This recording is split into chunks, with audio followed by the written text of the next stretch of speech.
Welcome back to another reaction video, you know what I'm saying? On today's video, we're going to be reacting to the Pooh Shiesty story is worse than you think, you know what I'm saying? Your boy Big Brr, you know what I'm saying? He had just came back home and the feds done snatched him again.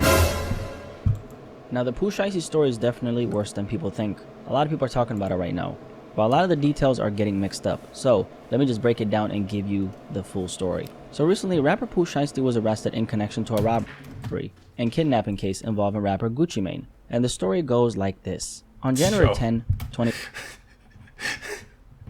'Why is this nigga's fucking 26 teeth around so 1 p.m. white, bro? Gucci Mane flew into Dallas with members of his camp. Hold on, bro. Let's just go back in on that, bro. Gucci. Look at that.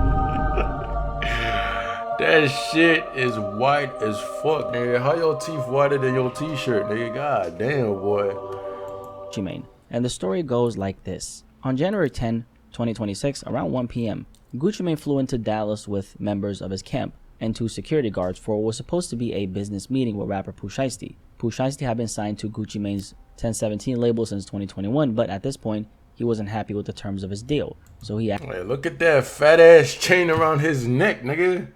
You know what I'm saying? Look at that fat ass chain around his neck. You know. You know what I'm saying? All them hits Pooh Shiesty was putting out was paying this nigga good. That's why he didn't want to let him go. You know what I'm saying? He too valuable. He too much of an asset. He can't lose that shit. You know what I'm saying? he wasn't happy with the terms of his deal. So he asked Gucci to come out to Dallas with the intention of talking things through and potentially getting out of his contract. About 45 minutes later... Yeah, knowing Pooh Shiesty's history, yo ass should have been known better. That nigga is one of the only few rappers who's actually living what he raps, you know what I'm saying? So you should have known damn well it was not going to be no fucking talking, nigga. Around 1:45 p.m., they arrived at the studio, which was located inside an office building, only to realize it was still closed. So while they waited, the group stepped out, went to a nearby liquor store, grabbed some drinks and red cups, you know those red cups that rappers use to drink this thing called lean, and then came back to the building. By around 3:15 p.m., the studio finally opened. Gucci and his security went inside, just waiting for things to get started. Around this time, Pooh Shiesty's father, Lontrell William Sir, is seen outside the building before entering a few minutes later, and this is where things start to shift.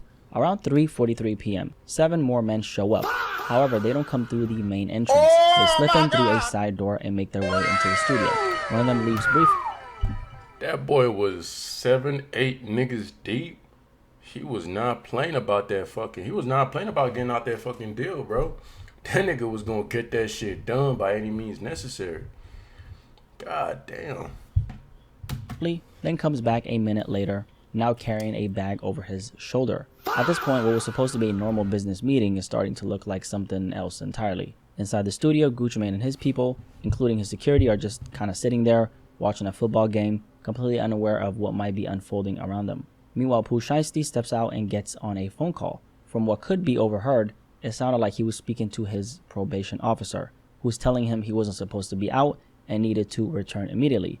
Pooh Shiesty then agreed, but instead of leaving right away, he stayed. At one point, Gucci even tells him, they could just reschedule the meeting if the timing wasn't right, but Pooh Shiesty insists on continuing the conversation about the contract. So the two of them move into another recording room nearby to talk privately about the contract. And that's when things change. What was supposed to be a business conversation escalates fast. Inside that room, Pooh Shiesty pulls out paperwork and tells Gucci Mane, sign it, trying to force his way out of the contract. Gucci Mane refuses. And that's when something else happens. Pooh Shiesty gets visibly... Now, for some of y'all that don't know, with getting out of fucking record labels and shit, this shit also got to be signed by, like, lawyers. You know what I'm saying? Just the simple fact that they try to avoid shit like this where they could potentially hold the person hostage, you know what I'm saying, and force them to sign to get them out that record deal. They got to be signed by a lawyer as well to be able to break the deal and shit. Frustrated, and the conversation turns into an argument. Then he tells rapper Big 30, which is his friend, to go grab a bag. Big 30 leaves the room and then comes back moments later with that bag. And now the situation takes a serious turn. Pooh Shiesty reaches into that bag that Big 30 brought him, pulls out an AK-style pistol, and points it directly at Gucci Mane. Damn. Yeah, this shit could have gone really, really fucking bad. That he signs the paperwork. At that point, Gucci complies. I mean, he's inside a studio surrounded by a bunch of dudes, outnumbered, with no real way out of the situation. And while he's signing, mind you, the gun is still pointed at him, and he's not allowed to leave. One of the guys there pulls out a phone and starts recording, making him say out loud that he's releasing Shiesty from the deal. But none of that actually matters legally, obviously, because anything signed under pressure like that doesn't hold up in court. Yeah, nah, they're gonna throw that shit right out the fucking window. It holds no weight, you know what I'm saying?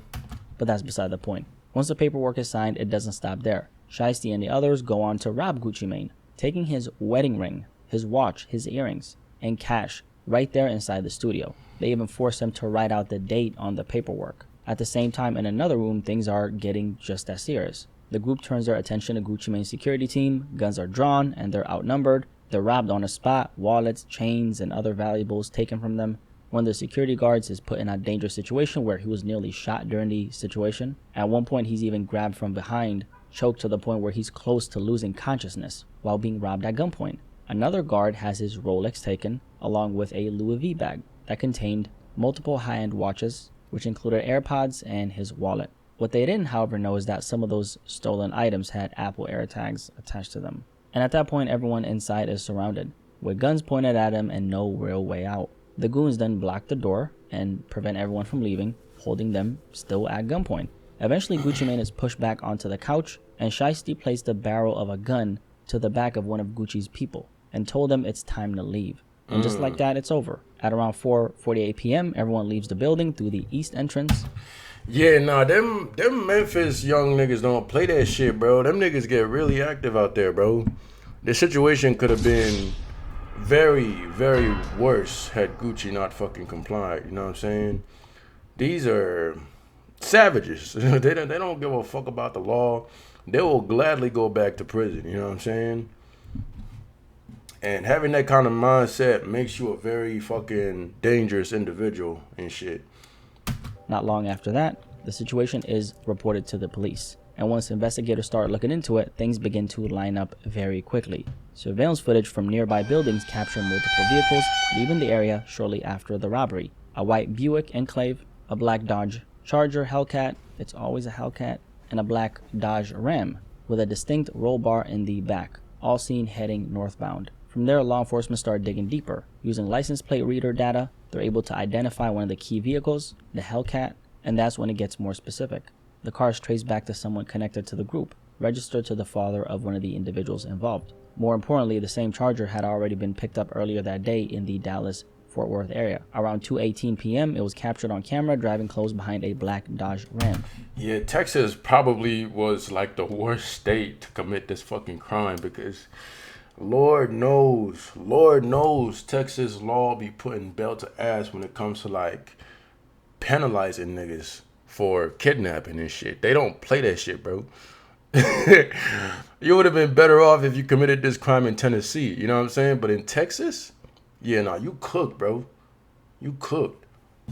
The same type of truck later seen near the studio. And that Dodge Ram had a very specific detail, which was a roll bar that I mentioned earlier attached to the back of it, matching exactly what was seen in the surveillance footage after the robbery. At this point, it's no longer just a random incident. Investigators are now able to connect the vehicles, the timing, and the people involved, and a big part of that comes from witness statements. Along with the evidence, they start putting everything together. But here's the crazy part. As far as Pooh Shiesty, back in 2022, he was sentenced to 63 months in prison for a firearms conspiracy case. And by That's crazy, bro. Like, you had just got out too. This that shit Lil Woody be talking about for like people who get out and they completely change their surroundings, who they hang around, their associates, their mindset to avoid shit like this. You know what I'm saying? Because a lot of times if you don't change, bro, if you get back to doing the same bullshit, hanging out with the same niggas that got you caught up in this bullshit in the first place, it's a wrap. You know what I'm saying? It's not gonna be hard for you to find yourself in the same situation you was in not too long ago. late 2025, he had been approved for home detention. which came with very strict conditions. He wasn't allowed to possess any weapons. He wasn't allowed to, be around any gang members, right? Like anybody who's carrying guns and doing all this crazy stuff. He was also required to wear an electronic monitoring device, essentially tracking his location at all times, right? So they were able to verify very easily and placed him right at the location of the incident on January 10, 2026. Investigators also pulled cell phone records and location data tied to several of the people involved, along with tracking data from the vehicles, and what they found was very important. A group of individuals connected to the situation had actually traveled together from Memphis, Tennessee to Dallas, Texas, days before everything happened. So at least 2 people in the group had ankle monitors. The investigators of this case kept on lining things up, and they were able to confirm that some of the people involved left Dallas almost immediately, the very next day, January 11. Several of them taking a Greyhound bus from Dallas back to Memphis, Tennessee. And this isn't just a guess, like they contacted Greyhound, confirmed the trip. At the same time, others connected to the situation left separately,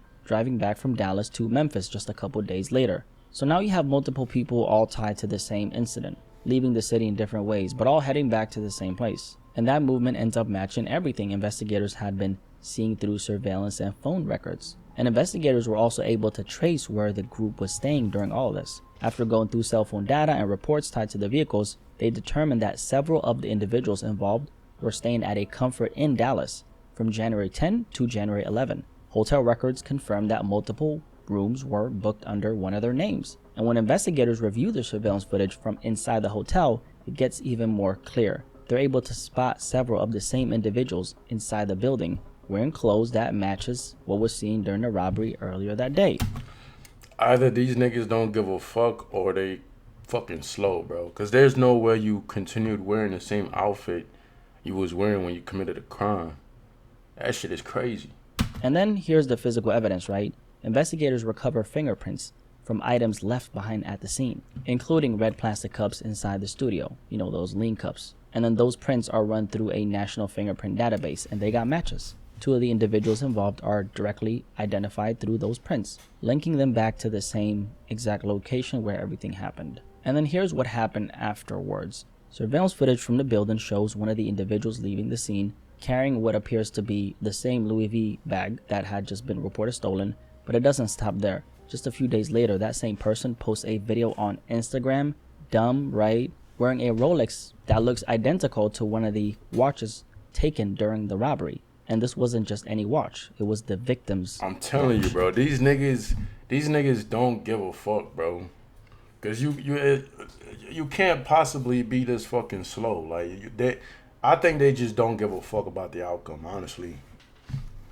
And the victim had already provided investigators with photos, receipts, and even the serial number. So when that video surfaces, it only adds to the evidence, and the police end up using this against them. One of them is also seen wearing a chain with 1017 on it, which was another item taken during the robbery. And honestly, the level of carelessness in this entire situation is hard to just ignore. It's crazy. They probably didn't even care, right? I'm not here to promote any criminal activities, but I'm just saying, if you're gonna move like this, putting everything out on social media right after is stupid.